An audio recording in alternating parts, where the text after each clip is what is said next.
홀리 파이브. 나마다 말씀 안에서 거룩함으로 승리하시길 바라며 은혜와 소망의 말씀을 함께 나눕니다. 1년 1독을 기준으로 하루 서너 장의 말씀에 대해 간략히 소개하고 함께 나누고 싶은 말씀을 전합니다. 하나님의 은혜 안에서 날마다 거룩한 파이팅을 외치며 승리하시길 바랍니다. 오늘 하루 우리가 함께 읽을 말씀은 사도행전 8장에서 9장까지의 말씀입니다. 8장에서는 사울의 교회 박해와 사마리아의 복음 전함과 에디오피아 내시에게 복음 전하는 빌립의 이야기를 다루고 있습니다. 먼저 사울이 예루살렘에 있는 교회를 박해한 것과 흩어진 사람들과 빌립이 사마리아에게 복음을 전파하는 것을 다룹니다. 이어 마술을 행하던 시몬이 표적과 큰 능력에 놀랐고 사마리아에 베드로와 요한을 보내어 안수할 때에 성령을 받습니다. 끝으로 빌립이 에디오피아 내시를 만나 이사야의 말씀을 시작하여 복음을 전하니 내시는 세례를 받고 성령을 인도를 받습니다.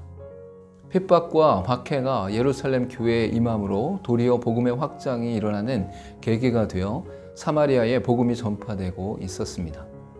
특히 사마리아 회심은 유대 그리스도인들에게는 충격적인 사건으로 이전까지는 하나님의 백성이 될 수 없다고 생각했었습니다. 사마리아의 성도들이 사도들을 받아들임으로 유대와 사마리아의 관계 속에 있었던 오랜 적대 관계가 해소되었습니다. 9장에서는 사울의 회심과 복음 전파, 바나바를 다루었고 베드로의 병고침과 살림의 이적을 전하고 있습니다.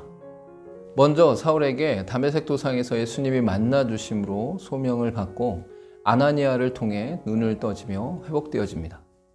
이어 사울이 다메섹에서 즉시로 복음을 전파하여 사람들은 놀라게 되고 유대인들이 죽이려 함으로 피하게 됩니다. 또한 사울이 예루살렘에 갔고 바나바의 도움으로 복음을 전했으며 이로 인해 교회가 평안하고 든든히 서갔습니다. 끝으로 베드로의 중풍병자 애니야를 고치고 구제에 힘쓰던 도르가를 위해 기도함으로써 살아나서 많은 이들의 예수를 믿게 됩니다. 사울의 변화는 인생에 있어서 가장 큰 충격으로 인한 획기적인 변화였고 그 중심에는 예수 그리스도께서 계셨습니다.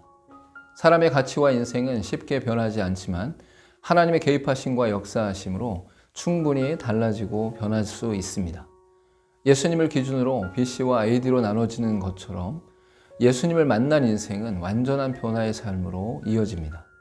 오늘 읽을 말씀 중에서 함께 나누고 싶은 말씀은 사도행전 9장 15절과 16절의 말씀입니다. 주께서 이르시되 가라, 이 사람은 내 이름을 이방인과 임금들과 이스라엘 자손들에게 전하기 위하여 택한 나의 그릇이라. 그가 내 이름을 위하여 얼마나 고난을 받아야 할 것을 내가 그에게 보이리라 하시니.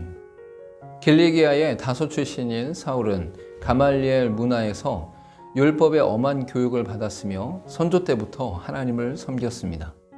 할례를 받았고 베냐민 지파이자 율법으로는 바리새인이었으며 열심으로는 교회를 핍박했고 로마 시민권을 가지고 있었습니다. 유대인과 인간의 관점에서는 결점이 없이 훌륭한 사람이었지만 진정한 진리를 모름으로 인해 헛된 열심을 내고 있었습니다. 그러나 교회를 핍박하기 위해 다메섹으로 가던 길 위에서 예수님을 만남으로 삶이 송두리째 바뀌어 버렸습니다. 회심한 이후에 다메섹과 예루살렘에서 복음을 전했으며 1차에서 3차로 이어지는 전도 여행을 통해 선교를 했습니다. 이방인을 위한 전도자로서 세계 곳곳에 복음을 전파하고 교회를 세웠으며 성경의 로마서를 비롯한 서신서를 썼습니다. 3차 전도 여행 후 예루살렘에서 반대파인 율법주의자들의 선동으로 붙잡혀 가이사랴에서 2년간 감금되었습니다. 이로 인해 아그리빠 왕에게 변명할 기회를 얻게 되었고 이후 로마 황제 가이사에게 상소하여 로마로 갔습니다. 함께 기도하겠습니다. 사도 바울의 인생이 잘못된 열심 속에서 예수님을 만남으로 완전히 바뀌었던 것처럼 우리의 삶도 온전히 예수 그리스도에게 묶임바 되어 온전한 복음을 전하는 삶을 살게 하옵소서. 예수님의 이름으로 기도하옵나이다. 아멘. 예수 그리스도를 만나기 이전에는 헛된 열심과 잘못된 열심 가운데 거하게 됩니다. 그러나 예수 그리스도를 만나고 난 이후에 진리 안에서 영원한 생명을 위한 선택과 결정을 하게 됩니다. 이 땅을 살아가는 동안 온전히 하나님 안에서 올바른 선택과 열심을 할 수 있는 저와 여러분 되길 간절히 소망합니다. 오늘도 콜링 5